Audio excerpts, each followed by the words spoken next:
to the Cultivating Readers administrative call for March. And a couple of things I like to go through every time we get together and hear how things are going, have you guys share what's going on in your buildings before I jump into kind of my agenda. So Christy, how about if we start with you this morning?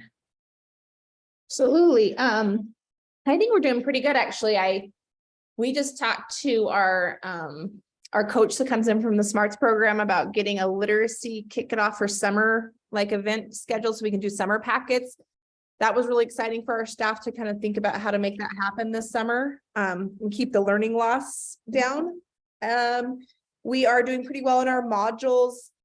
Like I talked to you, Shannon, I'm looking at just pushing through all the modules myself before summer, just so I know what it should look like on the Cultivating Reader side, and then see what it looks like that they know from the SMARTS, just so we have kind of a better idea of where they're at with the knowledge. It just seems like, we're on different tracks a little bit. Besides that, it's great. And then one last thing that was really good for us is our speech therapist that is a contractor signed up to do all the modules through Cultivating Readers, so she could make sure she kind of brings that in with her speech therapy to our classrooms and tells our teachers what they're working on. It seems to be really helping our students across the board. That is fabulous. Really, really, really fabulous.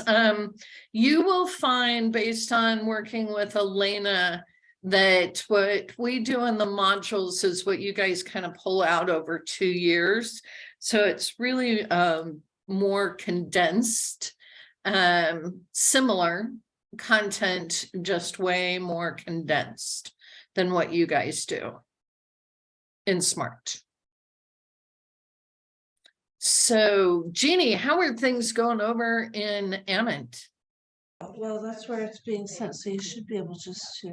Hi, I'm just trying to figure out, I wanted to ask Christy if she would send us information about the summer literacy kickoff. That's a great idea, but I can't figure out how to get my chat sent. Oh, no worries.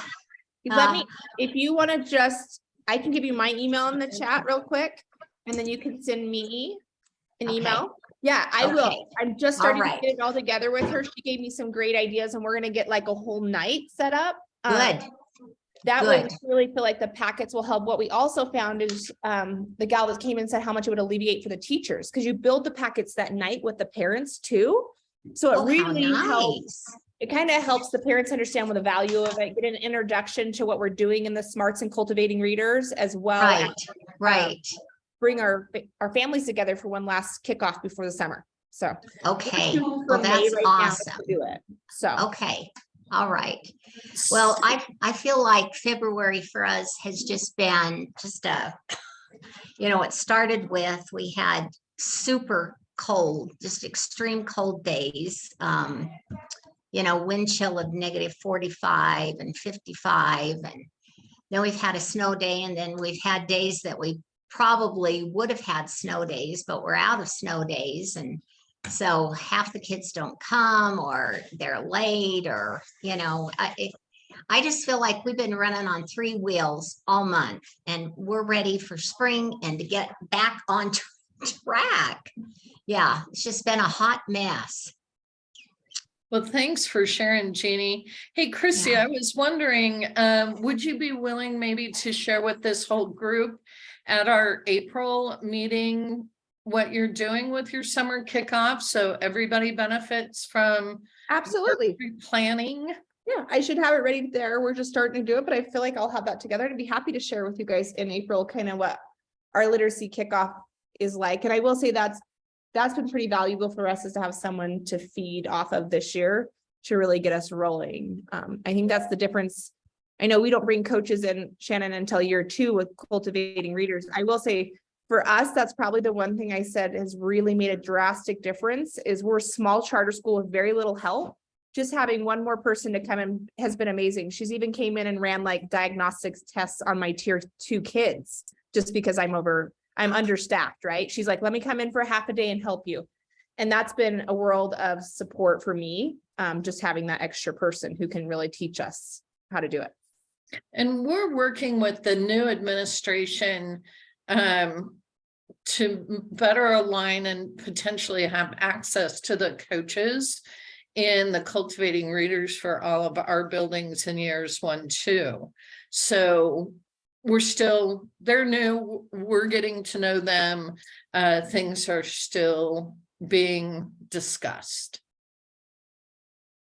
So that's great, but I will add you, Christy, to the agenda in April to present on your summer kickoff. Sounds great. Thank you. Sarah, how are things going up in Moscow? Things are good. February, just like you, Jean, was been a little bit crazy, but it's March, which is crazy as well. And we're just chugging along. We're doing the modules and looking forward to when we have the coach next year. So that's kind of where we are. We've been doing our MTSS meeting. We had our full day meeting. We looked at, all the data, and now we are preparing for our next check-in on MTSS and how our students are doing in their tiered intervention. We're just moving along, getting through the year. Fabulous. How about you, Shane at Rolling Hills? There, I think I unmuted. Things are going pretty well. As you can see, we're growing. We grow here. Been working on our Reading Across America and our readathon with our Parent Faculty Association this week. So Dr. Seuss. So today is Crazy Air Days. Thus, you see what you get. Also, our parent, knowing that this was coming up, our parent for Cultivating Readers has also participated in creating an activity for the kids where they do peer recommendation of books. And so they're doing peer recommendation write-ups, and then we're posting those on our reading walls all around the school so that kids can see what other books other kids are reading. And we think that that's just going to help enhance that. Our PE teacher got caught up in our meeting the other month with the need of literacy. And so we went and used our ESSER 2 money, some of our ESSER 2 money, to purchase him 100 PE balls. And we bought it's called Brain Balls. And if you just Google it, Brain Balls, and these 100 balls have vowels, letters, numbers, symbols on them, and they play different games in PE using, they could do CVC words, they could do blended letters, they could do all kinds of different activities. So he's really, the first day they came in, it took him and about 6 8th graders about an hour to blow them all up, and they were ready to go, and they used them the next day. So he's just dove right into it. Have some celebrations. Our fall we did some celebrations in our MTSSR meeting this last month, but our fall to February IRIs and using iStation, we went from 81% in kindergarten. We grew 15 percentage points. In our first grade, we grew 18 percentage points. We didn't grow in our second grade, but we started at 93%. So, but the cool thing is that teacher has been able to maintain that 93%, which is awesome. And in our third grade, we've grown 10%, which is an average of about 11% growth from the fall to current. So that's been really, really good for us. Right now, we're running interventions for 16 kids is all. Everybody else is at grade level or above. And then we run a extended reading program at the end during April, We'll run an extended reading program where we break up those 16 kids and or any other kids in our K3 level with our literacy specialist, our 2nd grade teachers, their assistants, and another assistant student teacher who's coming in. So 6 people, 6 adults knowing literacy, helping with these kids in an after school program so they get double dose interventions every day during the month of April, which is kind of like an inoculation shot in the arm for the IRI for May. It's really been helpful for us. So that's it. That's what we've been doing this past month. Celebrating, awesome. continuing to punch through. And yeah. Great. Kim, how are things over in Cambridge? It's going really well.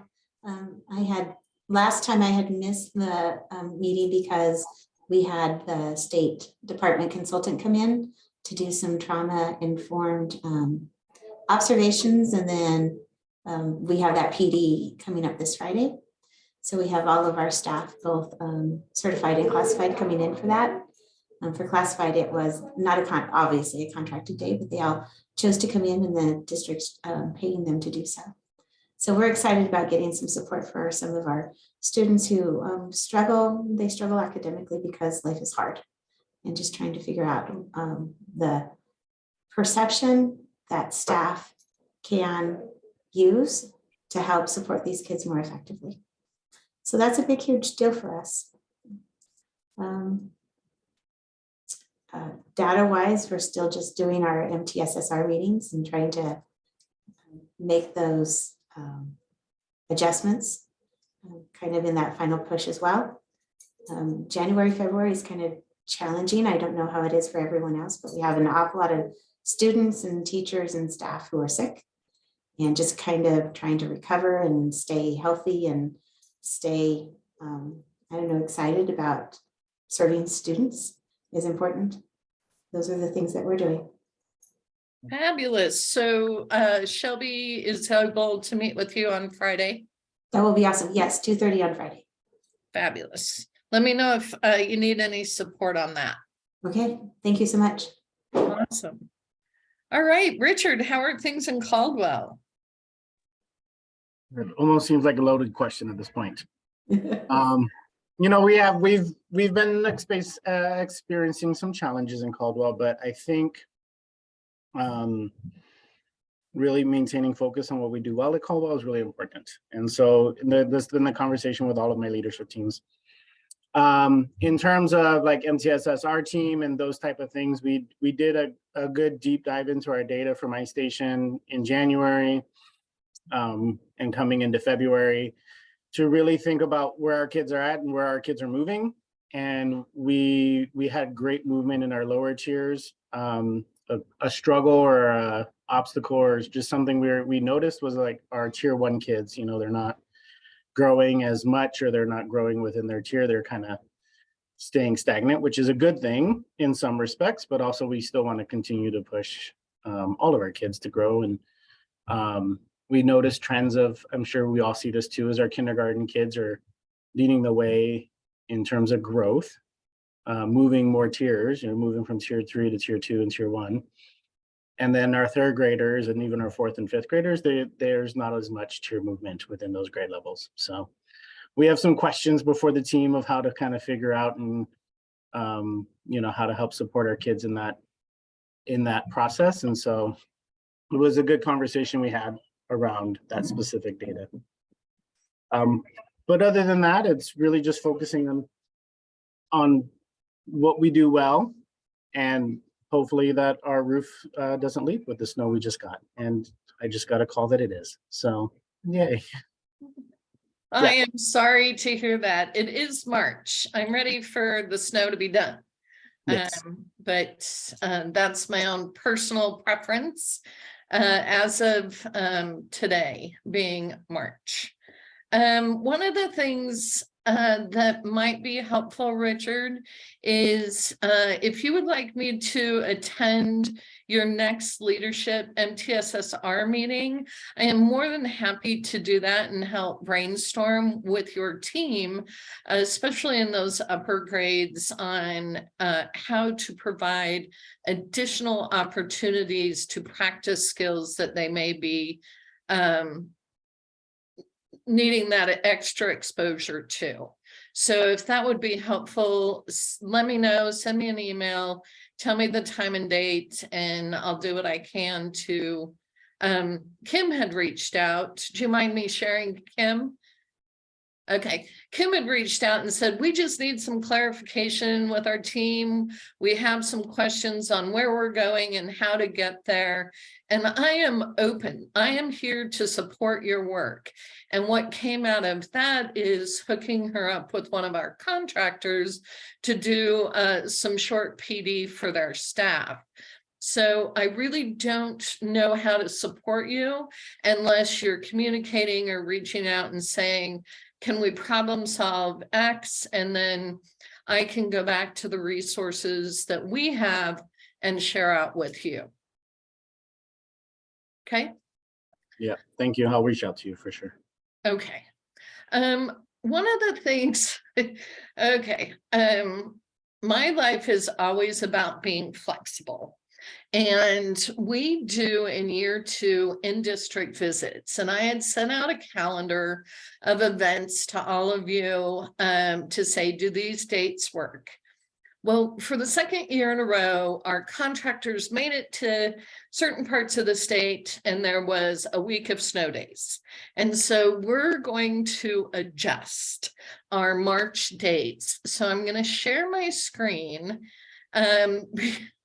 It's just very frustrating to have staff go out to certain parts of the state and then come to find out they can't do the work based on weather. So I need input from y'all. We did not change the October dates. It seems like we're still doing well within the state to get around without too much weather in October. But let me make this a little bit bigger. Maybe. So we've moved everything to the latter part of February, the first part of March. So Caldwell, we would have you on the 26th. We would have Rolling Hills on the 28th. We would have Cambridge on March 1st, Monticello on the 11th, Shoshone on the 13th, Syringa also on March 13th, and Palouse Prairie, we finalized this yesterday, March 19th. Now, my concern was running into somebody's spring break. Sarah, I thought you guys tended to go more into April and later March. Our spring break is typically early. I'm trying to look up, we haven't finalized our calendar yet because we go off Moscow school district. So let me look it up if they posted theirs. But like our spring break this year is the week of March 11th. So let me check. See, this is what my life is, a puzzle. If you will be on spring break, let me know now so I can get that adjusted.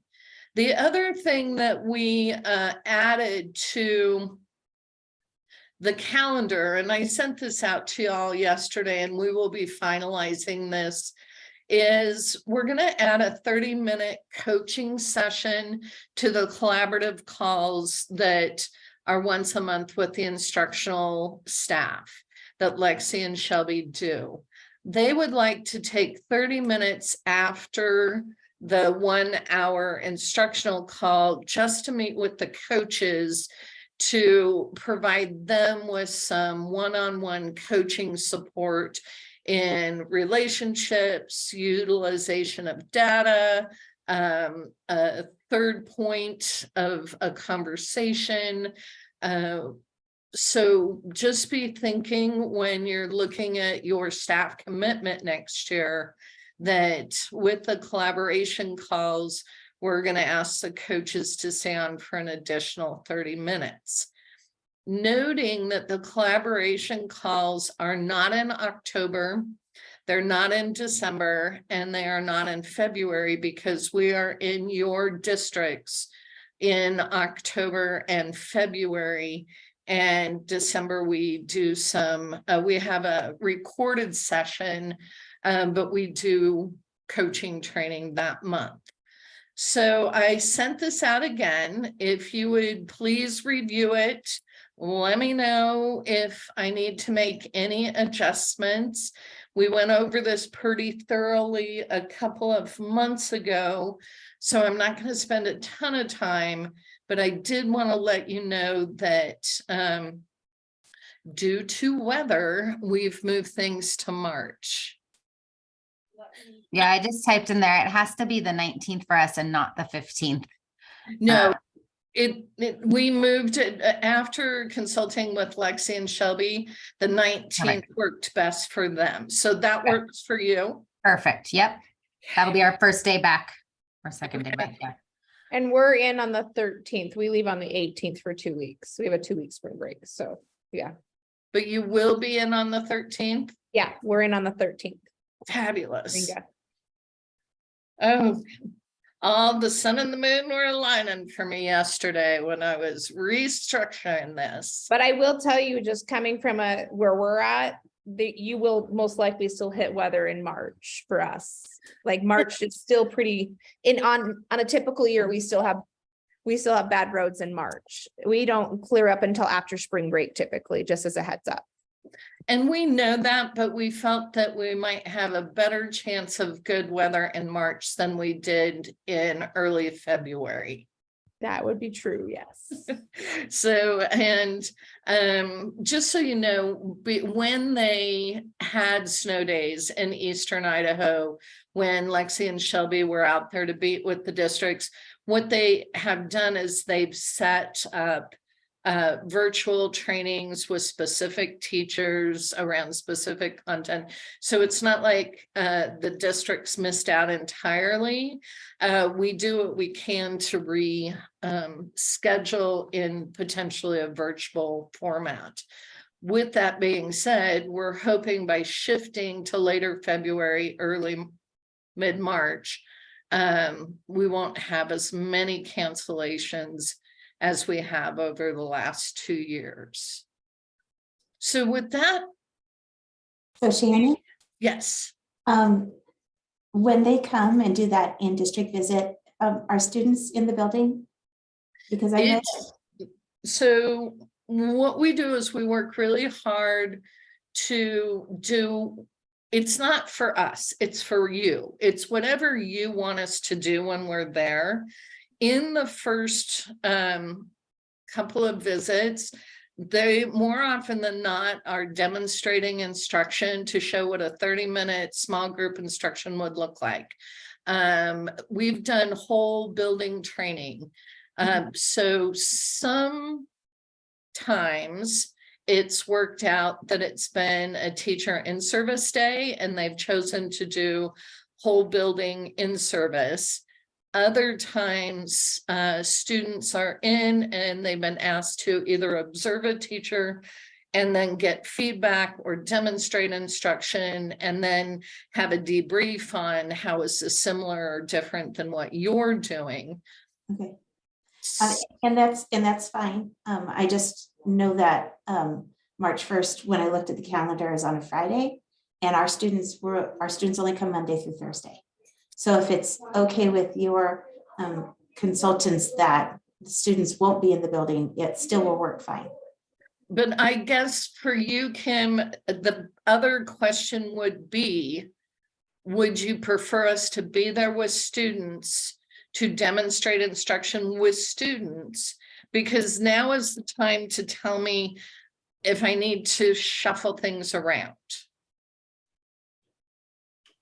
That we've appreciated the instructional opportunities when we've watched like the videos and stuff of how they demonstrate it. It would be awesome to have some of that in the classroom with students. However, if this schedule is what works best for them, then we'll make it work.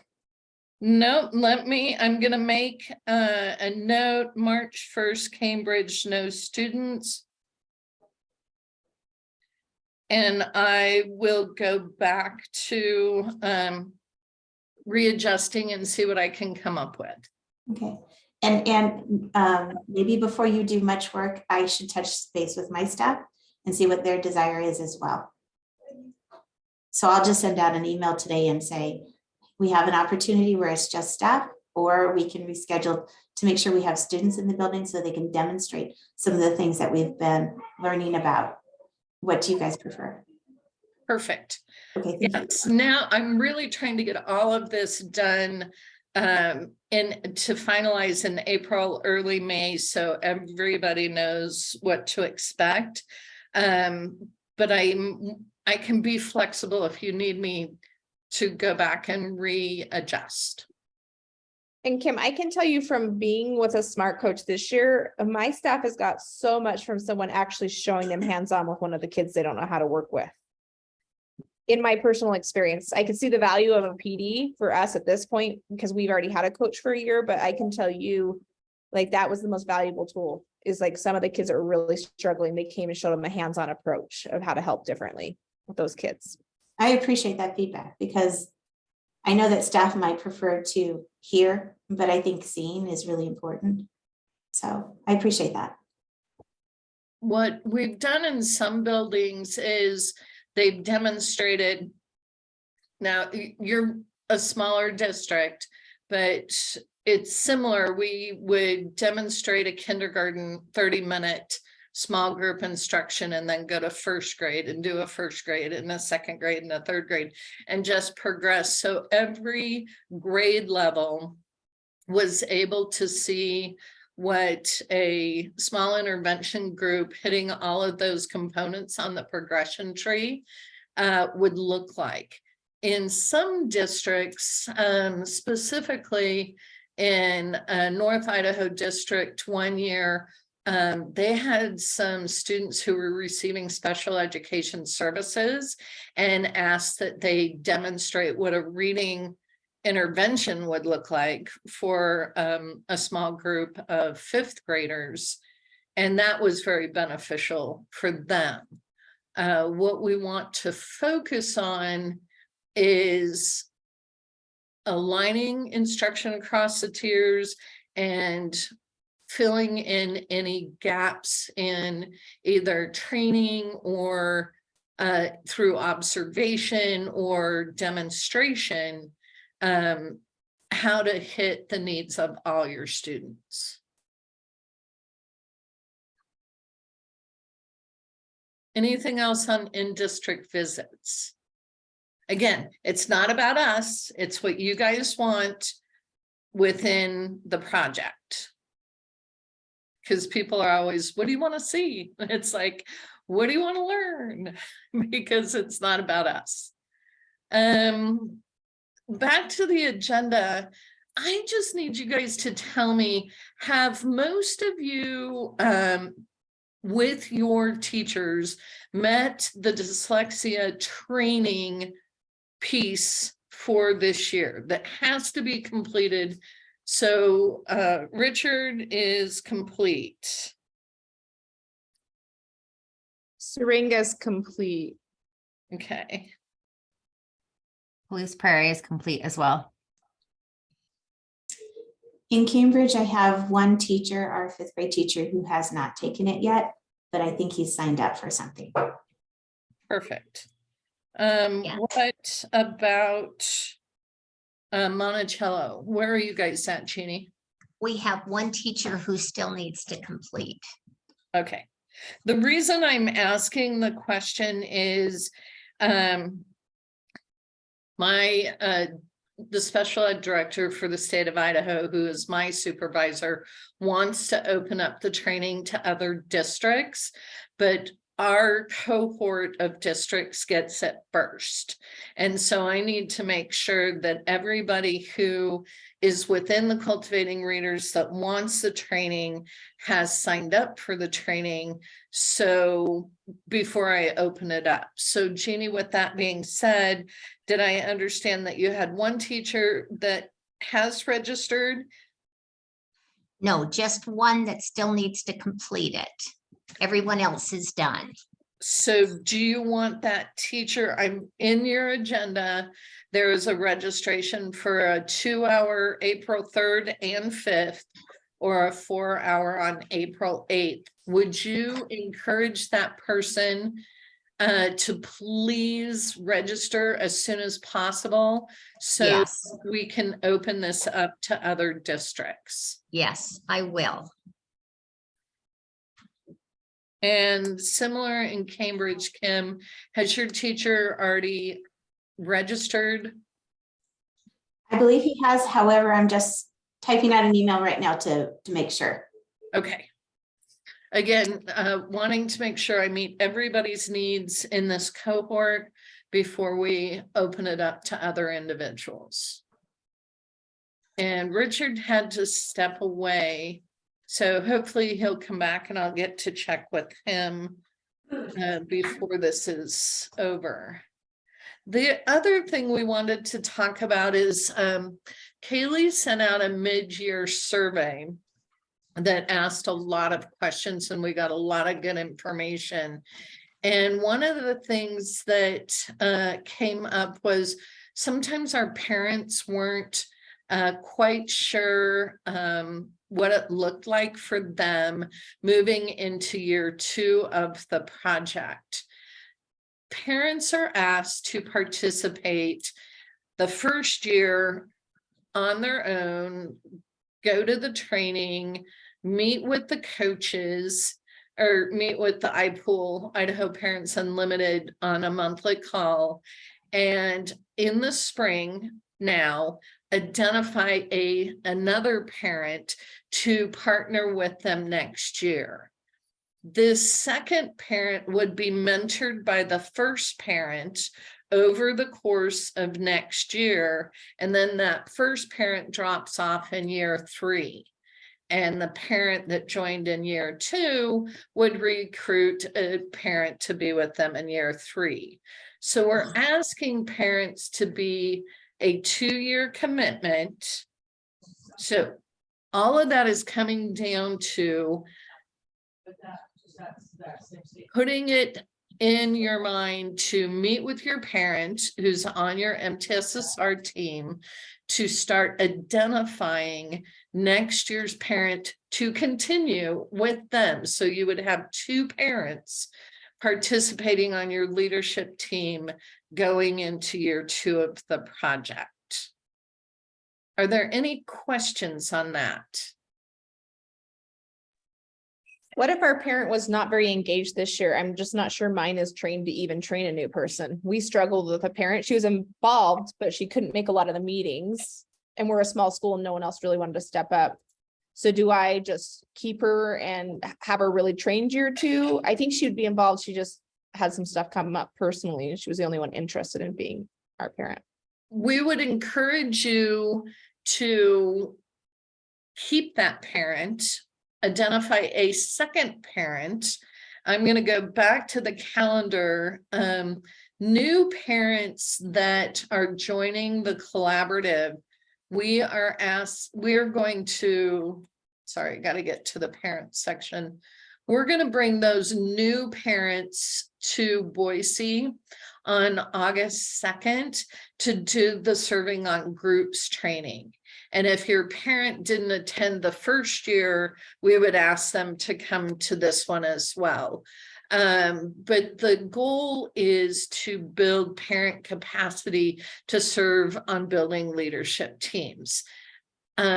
Just having a backup person is often helpful. If you can't attend as a parent, knowing another parent will be there is great. That's why I would not encourage you to lose the first parent, but keep them and let's encourage them to attend those iPool calls because they do a lot of the mentoring as well. Shannon, I have a question. Yeah, Would the funding be the same for both parents in year 2? correct. Thank you. So we have set aside funds and it'll be put in that account that Kaylee has set up with your business manager to support 2 parents in year 2 of the project and 2 parents in year 3. Christy, did I answer your question? You did. I gotta figure out how to get more parent participation. I have people interested, but no one really can give all that time right now. I guess the hard part is being a small charter with only a little over 100 students. There's only so many families to go around, it feels like, that aren't working and that can do that. Sure. Let me know if you need any support in that. So we really encourage, as the administrators, to work with your parent to identify that second parent, share the calendar with them so they know that there's going to be a trip to Boise on August 2nd. We are doing our MTSSR regionally. So that would be the next week. So we'll be in Nampa, Coeur d'Alene, Post Falls area, and Idaho Falls. So instead of having you all come to Boise like we did last year, in year 2, 3, and 4, we go to 3 locations around the state.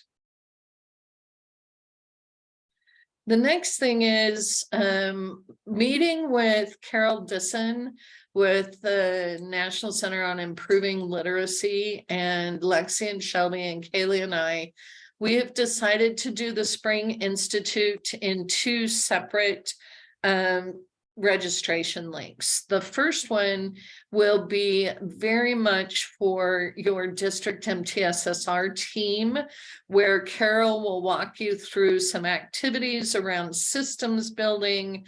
Kaylee and I will walk you through some data from the year and the implementation data, the fidelity data, some trends we're seeing in IRI, and that's going to run 8 to 11 Pacific time, 9 to noon Mountain time on June 13th.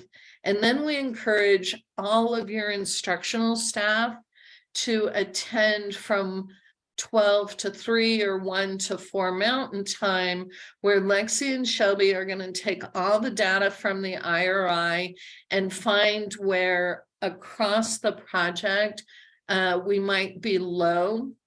We've already noticed some stuff in text fluency. So they're going to do some intensification training in the areas of the IRI that we're not showing as much improvement as we would like to see. So the afternoon training is all around reading instruction, and the morning is around the system. So in your, and I'll be sending this out to the teams in early May, but there are 2 registrations. Again, any questions on how we're going to lay that out?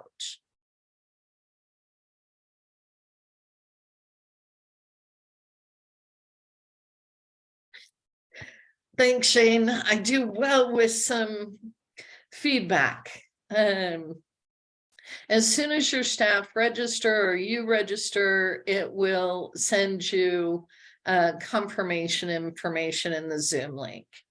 I just also wanted to share parent resources. As Christy, when you were talking about a summer packet, I wanted to share, if you aren't familiar with the National Center on Improving Literacy. I might have shared this before, but it's worth repeating. If you go to improvingliteracy.org, there is information from, I'm going to go to the main screen, but they have parent information, school and district information, and state agency information. They also have a kids zone for students that will find audiobooks that read to them and different literacy games that can be played. But if you click on the parent tab up here, there are a lot of resources for parents that are briefs if they want training. There's some modules, there's infographics. They can explore by topic if they're interested in information on dyslexia, beginning reading. A lot of their materials are both in English and in Spanish. You can also come down to, they have briefs, implementation toolkits, videos, so on. But if you go to the resource repository, you can check on parents and you can look at your topics. And let's say we want to talk about beginning readers, and this might be for your kindergartners and first grade. You can choose to look it up by resource, whether it be an activity, an article, a video, whatever, or just click on the two, parents and beginning readers. And then if you click find, there's 59 resources. And down here, it'll tell you this is a handbook. This is an informational sheet. This is an activity. So it really is well laid out.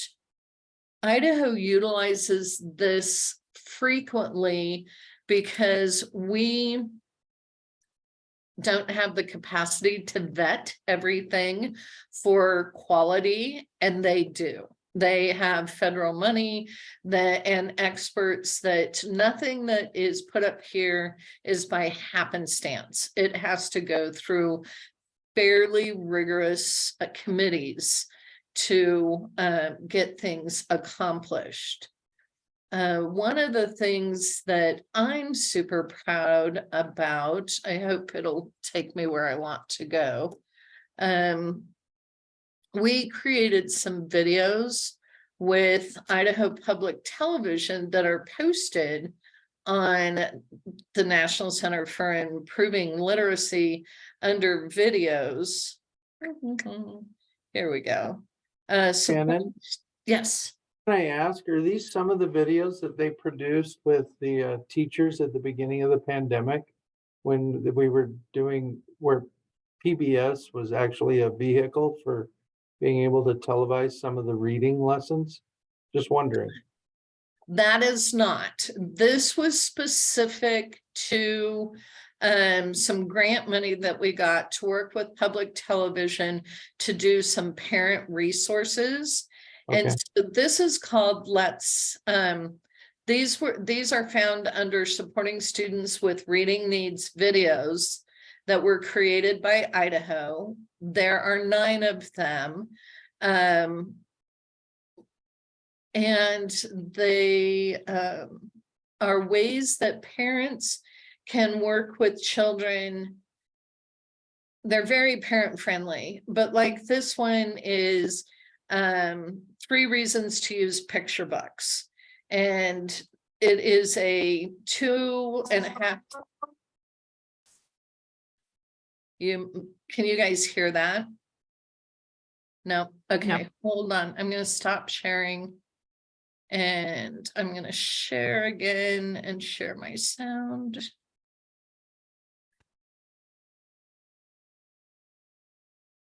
But we created 9 of these. Okay. The Fox's Garden. Why does the book have no words? Because not all books need words. Sometimes the picture can tell the story. Can you tell me what the story is? A fox that is. Sometimes in books, there are no words, only pictures tell the story. But a picture can be worth 1,000 words. Parents can help their children understand wordless books through interacting together. When you and your child read and talk about the pictures, it supports their ability to understand other types of reading material later. What's happening now, Reed? The little boy sees the fox and the fox turns back. So they're very short videos that can be shared with parents. It talks about different things. One's in the grocery store, how we can do reading in the grocery store. Some are at the museum and how to access, this is talking in the car with your kids. They're all small videos that we were really proud that they're on the National Center for Improving Literacy, and it came out of Idaho. So, and just a side note, that was my daughter and 2 of my grandkids. They were the actors. So anyhow, there's a whole series. One thing that the Lake Ponderay School District did is they had these playing on a loop during a parent night. So parents, they had a screen outside the office and they showed these mindful minutes that parents could do. It's not just little kids, they're all the way up. This one is about a great grandmother telling family stories and the importance of the stories we tell. So anyhow, I just want to share this as a resource to you guys, which is on the Improving Literacy, which is the National Center for Improving Literacy. We have about 12 minutes, and it feels like I've talked a lot. So tell me what you guys need, and if you have questions about next year. You will be identifying teachers to videotape instruction next year, and we will be reaching out to you next month to say, who do you think the teachers will be that'll be videotaping instruction? Because Kaylee and I need to work with the coaching platform to get them a license for that coaching platform, and then I will provide them training on recording a video, uploading a video, and how to use the platform. We ask that you have at least 1 general ed teacher and 1 special ed teacher. You can have more, but understand if you have more teachers videotaping their instruction, the expectation is they're receiving some type of coaching on that instruction. They self-evaluate, but they also meet with a coach to talk about, you know, what went well, what they might consider doing differently. Questions? I have a question on the special ed, because I feel like in our building, we have a lot of paras that work with our special ed teacher. Have you ever let the paras who are doing the instruction with the teachers, right, in the room, have you ever recorded the whole room, or you just want the special ed teacher? I just find that your paras are such a useful piece of our puzzle, right? And I want to make sure they have the correct instructional. To me, in my building, that's a huge piece of our puzzle, is our para professionals. We call them instructional staff. You get to identify the instructional staff that will videotape their instruction, but then you are providing them feedback through the district identified coach. And so, Christy, if you're the district identified coach, you could identify an instructional staff, which would be a paraprofessional, to set up a camera to videotape their small group instruction, have that instructional staff self-evaluate on how they thought that session went, what they might do differently, and then meet with your coach. It has been found through research that just providing training only gets you so far. It's the act of coaching and self-reflection that actually changes practice. So that's why in years 2, 3, and 4, we ask that teachers identify one group, set up their camera and videotape instruction. We encourage them to do that every time that group meets. That way they get to pick the one that they want to submit for review with their coach, and kids become desensitized to having the camera on because, you know, everybody likes to perform the first time the camera's set up. But if it's there all the time, they tend to perform for the camera less. It's just a part of their small group. But we want you as administrators to start thinking now, who would be the best instructional staff to receive this type of more intense instructional support.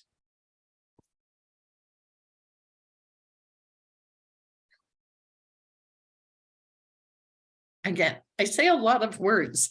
Do I cover what you need?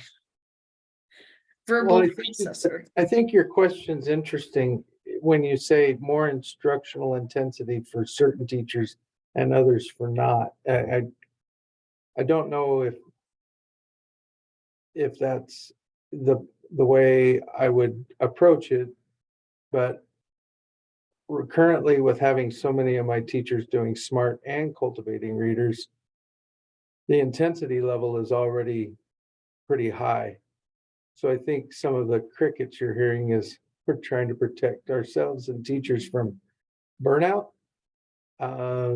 at this point. And so I don't know if I would need more as much as it is just every time our SMART coach comes in, they always add a layer of complexity and confusion to the cultivating reader process. So I'm really trying to flow this, but I think everybody needs more, would like more training. It's just trying to, and I know February just finished, and February, I've been doing this for many years. February is always the month you don't want to ask one more thing.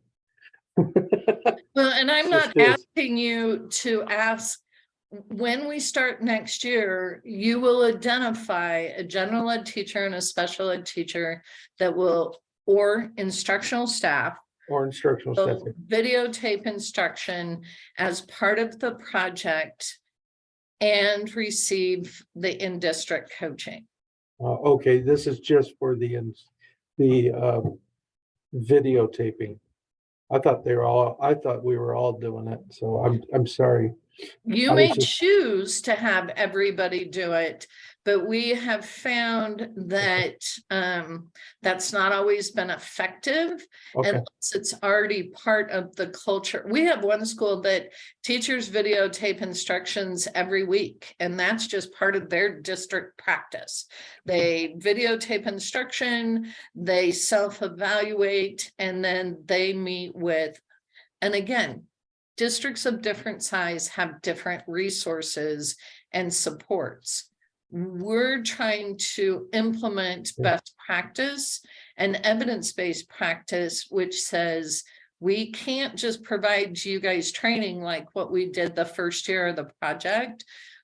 We really need to provide coaching to move towards that end goal of improving instruction. okay. Thank you, Shannon, for clarifying. And some of the teachers or instructional staff that have been part of it is you might have an alternate route to certification teacher, and that teacher may or may not have a strong literacy background. They might be the teacher that you identify to videotape instruction and to self-evaluate and then work with a coach. It might be a new teacher to the field who's not yet developed the skills that they want or are needed to be a strong literacy instructor. You know, I just kind of had an aha moment of the videotaping portion, because it's always challenging to either have our coach get in there to watch a lesson, or for me to get in there, watch a lesson, and then provide feedback. But a taped lesson is, I can do that in our moments after school or during a prep time versus, the day when maybe I have a huge amount of things going on. So I have not considered that until right now. So thank you. And really, it's been utilized quite effectively when the teacher self-evaluates and then submits the video to you, and you evaluate, and then you meet and discuss what they saw and what you saw, and come up with a plan of action. It's been proven to be very growth oriented for both the reading practices, but the teacher as well. Most of my teachers are on the alternative path just through CSI, just so you guys know, and we have all been recording for over a year or two anyways. What I like about it, just as a heads up, we do it. I can also get in when I have an evaluation and see another view of them, not just the one time I was in their classroom. So I like it to see views of the class. We do it weekly in our classrooms, but we also use it in our meetings monthly to go over. So it's just a generic thing. We pop a video camera in the back and the kids are very used to it. The only thing Shannon I've ran into is that it's hard for special ed kids to have a camera on them. I've been doing it for 2 years. That you have high behavior kids and they knock the camera over and try to break things. So I will say that as an administrator and a special ed teacher, that's a big challenge, is having a camera in with high need kids that can't handle that. So that's the only challenge I've ran into. And I guess my challenge when you mentioned this is I still haven't hired a special ed teacher. I'm still running as a special ed teacher. So that's why I asked you if I can record someone besides myself to get more instructional coaching, because I still have to cover all the special ed services and needs. I just feel like my paras are such a valuable asset in my building right now because of the situation we're in. And that's why it's my own verbiage issue today, but that's why we say instructional staff, because each district is going to be unique to who they want to provide this professional development opportunity to. But thank you, Christy. I appreciate it. Hey, I got another meeting at 10 o'clock and it's 2 minutes till. So I will stop the recording, get it YouTube sent out the recording to you. Again, I am more than happy to help in any way I can. So if something comes up and you need to have me come meet with your team or have a conversation, don't hesitate to reach out. So have a great March. Hopefully it quits snowing. Thank you. Thank you.